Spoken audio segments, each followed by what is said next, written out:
Hello everyone, welcome back to Gain Gyan for Exam YouTube channel.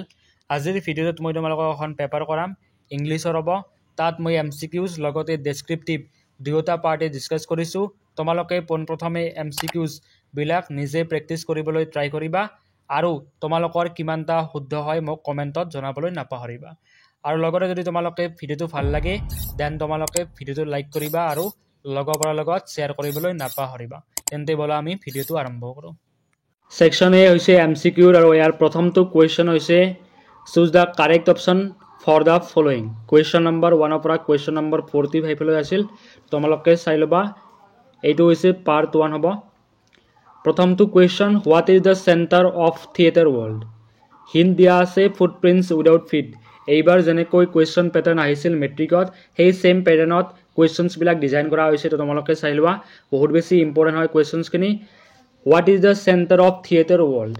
Footprints without feet নামৰ চেপ্টাৰটোত এটা question দিয়া আছিল হেইটো হৈছে what is the center of theater world আৰু ইয়াৰ শুদ্ধ উত্তৰটো হ'ব ডুৰিলেণ্ড তোমালোকে এটা কাম কৰিবা ইয়াত যিমান কেইটা MCQs আছে তোমালোকে পোনপ্ৰথমে হেই কেইটা নিজে নিজে প্ৰেক্টিস কৰিবা আৰু তোমালোকে কিমান নম্বৰ পোৱা বা তোমালোকৰ কিমানটা কোৱেশ্চন শুদ্ধ হয় হেইটো মোক তোমালোকে কমেন্টত জনাবা Moving on to the question number 2 name the island located in Kurg কুৰ্গত থকা দ্বীপটোৰ নাম কি আছিল আৰু হেইটো হৈছে Nisargadham okay option number C for question number 2 is correct question number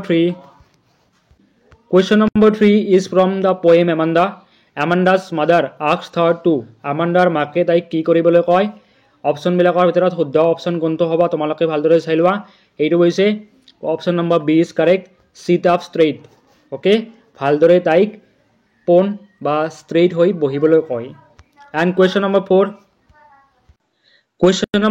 সুধিছে how many legends are there regarding the discovery যে চাহৰ উৎপত্তিৰ বিষয়ে কিমানটা legends আছে বা কিমানটা পৌৰাণিক আখ্যান আছে 2 3 many 5 কোনটো অপচন হ'ব there are many legends okay শুদ্ধ অপচন হ'ব অপচন নম্বৰ সি question number 5 টো হৈছে কাৰেক্ট টেন্স কৰিবলৈ দিছে and দিয়া আছে ব্ৰেকেটত কাম ভাৱটো শুদ্ধ কৰিব দিছে he come here every day at 5 am তেও প্ৰতিদিনে বা সদায় তেও ইয়ালৈ 5 বজাত আহে শুদ্ধ উত্তৰটো হ'ব he comes here every day at 5 am ইয়াৰে কি এটা ওয়াৰ্ড আছে এটো হৈছে every day okay every day থকা সেন্টেন্স বিলাকত সিম্পল প্ৰেজেন্ট টেন্সত লিখা হয় কোৱেশ্চন নম্বৰ 6 এটো কৰিব দিছে নেৰেশন ইনডাইৰেক্ট নেৰেশনলৈ নিব দিছে she asked me do you work here সুধিছে she asked me তেও মোক সুধিছিল তাই মোক সুধিছিল do you work what তুমি ইয়াত কাম কৰা নেকি ওকে শুদ্ধ অপচন হ'ব যেতিয়া ওকে যেতিয়া এটা ইন্টাৰগেটিভ কোৱেশ্চন হয় এইটো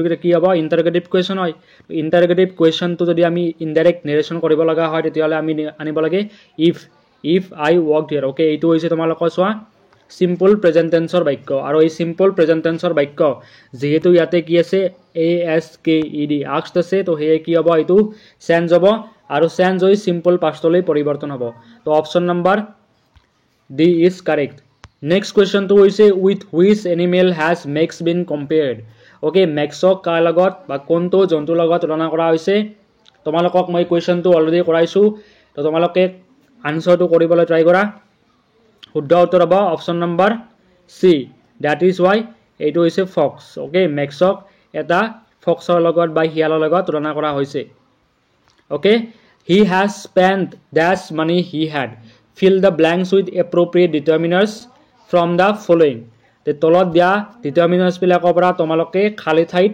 appropriate determiners টো বহুৱাব লাগে he has spent dash money he had okay শুদ্ধ উত্তৰটো হ'ব okay তেও লগত যিমানখিনি পইচা আছিল এই গোটেখিনি পইচা কিয়াত একেলগে বুজোৱা হৈছে আৰু তোমালোকে চোৱা ইয়াতে দুটা ভাব আছে প্ৰথমটো হৈছে spend spent মানে হৈছে খৰচ কৰা আৰু এটা হৈছে had okay দুটা ভাব থাকিলে আমি uncountable নাউনৰ লগত the little বহুৱাব লাগে okay question to বহুত বেছি ইম্পৰ্টেন্ট হয় Lenso call the post office employees Lenso post office কৰ্মচাৰী বিলাকক কি বুলি কৈছিল honest and frank a bunch of crooks amiable and friendly none okay আমি সকলোৱে গম পাও কি বুলি কৈছিল bunch of crooks বুলি কৈছিল অৰ্থাৎ তেওঁলোকক বহুত বেছি বেয়া বুলি কৈছিল তেওঁলোকক dishonest অৰ্থাৎ অসাধু বা বদমাছ আৰু চোৰ বুলি কৈছিল okay question number 10 who is the poet of the poem animals নামৰ যেটো পোয়েম আছে সেই পোয়েমটোৰ কবিজনৰ নাম ইয়াতে সুধিছে Walt Whitman Robert Frost William Shakespeare Williamson কোনটো অপশন হ'ব তো option number A is correct Walt Whitman is the poet of the poem animals Next question number 11 how many cups of tea are drunk throughout the world every day বহুত বেছি easy হয় T from আসামৰ পৰা কোৱেশ্চনটো লৈছো okay তোমালোকে সকলে গম পোৱা যে এই কোৱেশ্চনটোৰ শুদ্ধ উত্তৰ হ'ব 80 crore cups ওকে 80 কোটিতকৈও বেছি চাহ এদিনত কি হয় গোটেই পৃথিৱীত খোৱা হয় Question number 12 according to Mandela freedom is dash fill up the blanks from the following options okay so according to Mandela মতে কি হৈছে freedom to invisible হয় Option number B is correct for question number 12. Freedom is invisible. ইয়াৰ ওপৰত তোমালোকে এটা 2 মাৰ্কৰ question তোমালোকক মই কৰাইছিলো সেই কোৱেশ্চনটো তোমালোকে চাই লবা ওকে কোৱেশ্চন নম্বৰ 13 হৈছে what is the meaning of the word cartel okay cartel এইটো হৈছে নেলসন মেণ্ডেলা পৰা লৈছো মই কোৱেশ্চন চেপ্টাৰ নম্বৰ 2 পৰা ওকে cartel মানে হৈছে হ্ৰাস কৰা ইয়াৰ শুদ্ধ উত্তৰ হ'ব reduced ওকে কেতিয়াবা কি হয় ইয়াৰ এন্টোনিম আহিব পাৰে ওকে যেটো আমি দেখা পাইছো যে সেবাই এইবাৰ এন্টোনিমৰ ওপৰত কোৱেশ্চন সুধিছিল তোমালোকে চাইলবা এন্টোনিম কি হ'ব ইনক্ৰিজ হ'ব ওকে কাৰ্টেল মানে কি হৈছে ইনক্ৰিজ এন্টোনিমটো ওকে আৰু ৰিডিউস হৈছে হ্ৰাস কৰা according to the poet where the tigers should be lurking okay a tiger in the zoo নামৰ পোয়েমটো পৰা এটা কোৱেশ্চন আছিল where the tigers should be lurking in the case in the village in the shadows of long grass শুদ্ধ উত্তৰ হ'ব in the shadows of long grass অৰ্থাৎ টাইগাৰটোৱে ক'ত লুকাই থাকিব লাগে in the shadows of long grass দীঘল ঘাঁহনিৰ ছাৰ মাজত লুকাই থাকিব লাগে বুলি কৈছে Pranjal buried his nose in a detective book again write the meaning of the underlined word তোমালোকে দেখা পাইছা ইয়াতে এই কোৱেশ্চনটো মই কি কৰিছো আন্ডাৰলাইন কৰিছো okay buried his nose okay ইয়াৰ মতলবটো সুধিছে আৰু ইয়াৰ মিনিংটো সুধিছে to divert attention মনোযোগটো বেলেগত নিয়া deeply engrossed in something কোনোবা এটা বিষয়ত বহুত বেছি আপ্লুত হোৱা বা মনোযোগ দি চোৱা read out the book to someone কিবা এখন কিতাপ এজন বেলেগৰ আগত পঢ়া to bury something in the ground মাটিত কিবা খান্দি পুতি থোৱা শুদ্ধ অপচনটো হ'ব option number B deeply engrossed in something okay next তোমালোকে চোৱা question number 16 a plague of locust would have left than this what does the underlined word mean বহুত বেছি ইম্পৰ্টেন্ট হয় লেন্সৰ পৰা লৈছো a plague of locust meaning সুধিছে a plague of locust মানে হৈছে swarm of insects okay মতলবটো হৈছে যে এজাক পৰুৱা okay and question number 17 grammar পৰা লৈছো এটো Rina is intelligent than her sister okay than থকা sentence বিলাক আমি comparative degree লিখিব লাগে আৰু comparative degree intelligent-ৰ ফৰ্মটো হৈছে more intelligent Rina is option number B is correct হ'ব যে Rina is more intelligent Rina তাইৰ ভণ্টিতকৈ বা ভনিয়েকতকৈ বহুত বেছি intelligent অৰ্থাৎ বেছি intelligent In the poem Amanda what is Amanda's prime desire Amandaৰ মুখ্য ডিজায়াৰ বা ইচ্ছাটো কি হয় ওকে এমান্দাই তোমালোকে গম পোৱা যে এটা এমান্দাই ৰেপুঞ্জেল হ'ব খোজে লগৰে তাই এজন অৰফেনৰ দৰে থাকিব খোজে লগৰে তাই কি কৰিব খোজে তাই টাৱাৰত থাকিব খোজে আৰু তাই সাগৰত এটা কি বুলি কয় এটা মাৰমেইড হিচাপে তাই থাকিব খোজে ওকে তো আলটিমেটলি তাইৰ গোলটো হৈছে to be alone and free তাই কি বিচাৰে তাই ফ্ৰীডম বিচাৰে তাই নিজৰ লাইফক লৈ স্বাধীনতা বিচাৰে Question number 19 Identify the correct question tag okay question tag পৰা questions আহিছিল এটা হে মই তোমালোকক লৈছো is not the man is not a good cricketer okay ইয়াতে কি question tag আহিব তোমালোকে দেখা পাইছা বিভৱ আছে is আৰু কি আছে not আছে okay যদি sentence টো নেগেটিভ হয় আমি question tag টো কি লিখিব লাগে পজিটিভত লিখিব লাগে is not he আছে এটো কি হ'ব is he okay option number B is correct and stop that slouching and sit up straight বহুত বেছি ইম্পৰ্টেন্ট হয় Identify the literary device used in the above sentence okay oporar বাক্যটোত ব্যৱহাৰ কৰা যেটো poetic device আছে হেইটো সুধিছে poetic device কিছুমান আছে like metaphor simile alliteration and onomatopoeia তোমালোকক মই এই কেইটাৰ বিষয়ে প্ৰথমটো ক্লাছত ভালদৰে বুজাই দিছিলো তো তোমালোক যদি চোৱা নাই চাই লবা and ইয়াতে যেহেতু তোমালোকে চোৱা s wordটো কি হৈছে ৰিপিট হৈছে okay stopত কি আছে s আছে slouchingত কি আছে s আছে and sitত কি আছে s আছে okay s wordটো যদি ৰিপিট হৈছে মানে কি pronunciation to কি হৈছে ৰিপিট হৈছে আমি সেই কাৰণে কি হ'ব এটো alliteration হ'ব Question number 21 Fowler had his first authentic thrill of the day বহুত বেছি ইম্পৰ্টেন্ট হয় ইয়াৰ পৰা তোমালোকে চাই লবা 4 মাৰ্কছৰ এটা কোৱেশ্চন আহিব তোমালোকক মই দি দিছিলো okay and who was Fowler কোন and what was the authentic thrill he experienced আৰু তাই এই মানুহজনে ফাউলাৰে এক্সপেৰিয়েন্স কৰা authentic thrill অৰ্থাৎ সকলোতকৈ আমোদজনক ঘটনাটো কি আছিল তোমালোকে চোৱা অপশ্যনবিলাকৰ ভিতৰত writer, he went into a gloomy hotel, যে ফাউলাৰ এজন কি আছিল, ৰাইটাৰ আছিল আৰু তেওঁ কলৈ গৈছিল, এখন গ্লুমি হোটেললৈ গৈছিল। শুদ্ধ হ'বনে? ওকে, এণ্ড ৰাইটাৰ আছিল, বাট মেইন কথা হৈছে অথেণ্টিক থ্ৰিলটো কি আছিল, he had no meal at the hotel. Okay, তেওঁ হোটেলত কোনো ধৰণৰ খাদ্য বিচাৰি পোৱা নাছিল বা পোৱা নাছিল।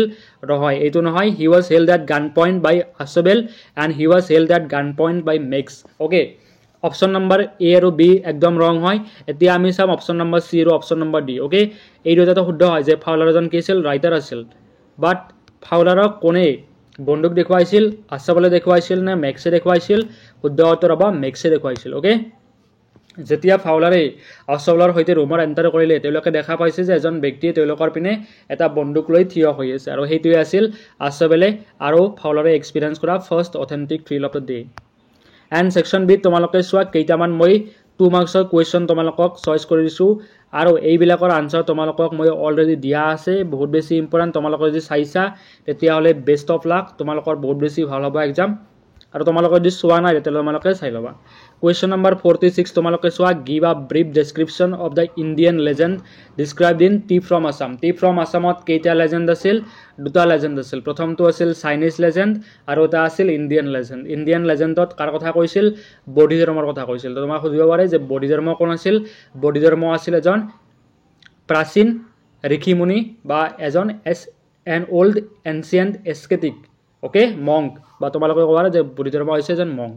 তাত তোমালোকক মেনশ্যন কৰা ইণ্ডিয়ান লেজেণ্ডটো বা চাইনিজ লেজেণ্ডটো তোমালোকক সুধিব।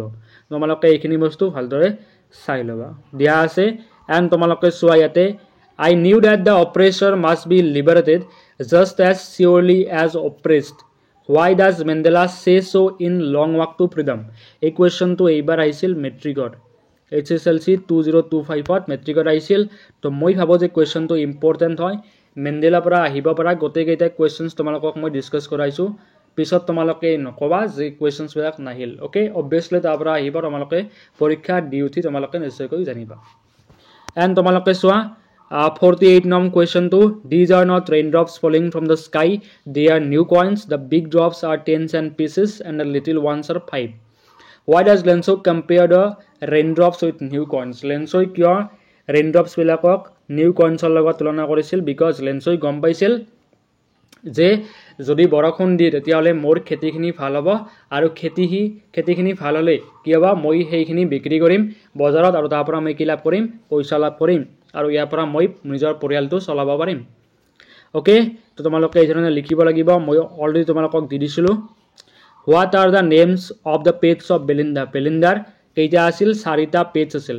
অ'কে, সেই পেজ কেইটাৰ নাম তোমালোকক মই লিখি দিছিলোঁ, তোমালোকে সেইটো ভালদৰে চাই ল'বা। Give the opposite words of the. Okay, তোমালোকে চোৱা ইয়াতে ট্ৰিয়াম্ফ আৰু এমিয়েবল, ইয়াতে কি হৈছে? Opposite words. ট্ৰিয়াম্ফ মানে হৈছে ভিক্টৰী। অ'কে, ভিক্টৰী মানে কি হয়? বিজয়, অৰ্থাৎ কোনোবা কি হয় তোমালোকে গম পোৱা যে জয় আৰু বিজয়। Okay, win. ট্ৰিয়াম্ফ মানে কি হয়? উইন। তো এইটো কি হ'ব? লুজ হ'ব, বা এইটো কি হ'ব? ডিফিট। ট্ৰিয়াম্ফৰ কি হ'ব? ডিফিট হ'ব। ট্ৰিয়াম্ফৰ কাৰণে কি হ'ব? ডিফিট। তোমালোকক মই লিখি দিছোঁ ইয়াতে, ট্ৰিয়াম্ফৰ কাৰণে কি হ'ব? ট্ৰিয়াম্ফ হ'ব কি? ডিফিট। এণ্টনিম। অ'কে, এমিয়েবল মানে কি হৈছে? ফ্ৰেণ্ডলি। এমিয়েবল মানে কি হৈছে? ফ্ৰেণ্ডলি। অ'কে, ইয়াৰ এটা লিখিব পাৰা তোমালোকে হচাইল মানে কি হৈছে? বিৰোধিতা কৰা, বা আনফ্ৰেণ্ডলি তোমালোকে এইটো লিখিব পাৰা, আনফ্ৰেণ্ডলি। অ'কে, বা ষ্ট্ৰিক্ট, এনেকুৱা যিকোনো ধৰণৰ তোমালোকে লিখিব পাৰিবা। Okay, and question number 51, why does the poet want to live with the animals. Okay, animals নামৰ পাতত ৱাল্ট হুইটমেনে কৈছে যে I could turn and live with the animals. Okay, আৰু সেইটো কি হয়? পয়েটিক ডিভাইচটো হয় এটা metaphor. And I could turn and live with the animals because the poet thinks that the animals are superior to human beings. সেইকাৰণে তেওঁলোকে কি কৰিব পাৰে? নিজৰ লাইফক লৈ তেওঁলোকৰ কোনো ধৰণৰ ৰিগ্ৰেট নাই, তেওঁলোকে কোনো ধৰণৰ কি নকৰে? কমপ্লেইন নকৰে। তেওঁলোক বহুত সহজ সৰল, আৰু সেই পয়েটে ভাবে যে মানুহতকৈ এনিমেলবিলাক বহুত বেছি superior. Same question same answer. তোমালোকৰ যদি কুৱেশ্যনটো এইদৰে আহে যে হোৱাই ডাজ দ্য পয়েট চে যে দ্য এনিমেলছ আৰ, তোমালোকে চোৱা এইটো animals are superior to, animals are কি হ'ব? ছুপাৰিয়ৰ টু হিউমেন। অ'কে, কিয় হয়? তাৰ যেটো আনসাৰ আছে আৰু এই কোৱেশ্চনটোৰ আনসাৰ সেম হ'ব what temptations did Balli resist to save money for her first bus journey যে বল্লিয়ে কি কৰিছিল নিজৰ প্ৰথমটো বাছ জাৰ্নিৰ কাৰণে তাই কেনেকৈ পইচাখিনি সেভ কৰিছিল বা সঞ্চয় কৰিছিল তাই বহুত বেছি কষ্ট কৰিছিল আৰু তাই যিখিনি বস্তু মানে কি পইচা সেভ কৰিছিল এই পইচাখিনি তাই খৰচ কৰিব পাৰিলেহেঁতেন বাট কিন্তু তাই কি কৰিছিল খৰচ কৰা নাছিল তাই am named to adventure sports that one can enjoy in Coorg okay কুৰ্গত থকা কেইটামান তোমালোকে স্পৰ্টছৰ নাম লিখিব লাগে সেই নামকেইটা তোমালোকক মই অলৰেডি দিছিলো যে ৰিভাৰ ৰেফটিং হয় এটা okay and trekking হয় এই ধৰণৰ কোৱেশ্চনছ বিলাক তোমালোকে পৰীক্ষাত দেখিবলৈ পাবা তোমালোকে যদি এইখিনি কোৱেশ্চনছ ভালদৰে পঢ়া তেন তোমালোকক মই গ্যাৰান্টি দিছো তোমালোকে নিশ্চয়কৈ 5 মাৰ্ক লাভ কৰিবা ওকে কোৱেশ্চনটো সেম আহিব বাট অলপ মিনিংটো চেঞ্জ হ'ব পাৰে তাৰ কাৰণে তোমালোকে বেছি চিন্তা কৰিব নালাগে যিমান ধৰণৰ কোৱেশ্চনছ বিলাক আহিব সেই সকলোখিনি তোমালোকক মই কৈছো আৰু এই গোটেইখিনি কোৱেশ্চনৰ আনসাৰছ বিলাক তোমালোকে দিয়া আছে অলৰেডি কি আছে দিয়া আছে তোমালোকে সময় নষ্ট নকৰিবা আৰু সময় নষ্ট নকৰাকৈ তোমালোকে এইখিনি বস্তু ভালদৰে চাবলৈ ট্ৰাই কৰিবা okay then thank you so much guys for watching the video যদি ভিডিওটো ভাল লাগিছে দেন ভিডিও তোমালোকে লাইক কৰিবলৈ নাপাহৰিবা আৰু চেনেলটো সাবস্ক্ৰাইব কৰিবা যদি প্ৰথমবাৰৰ বাবে ভিডিওটো চাইছা thank you see you in the next video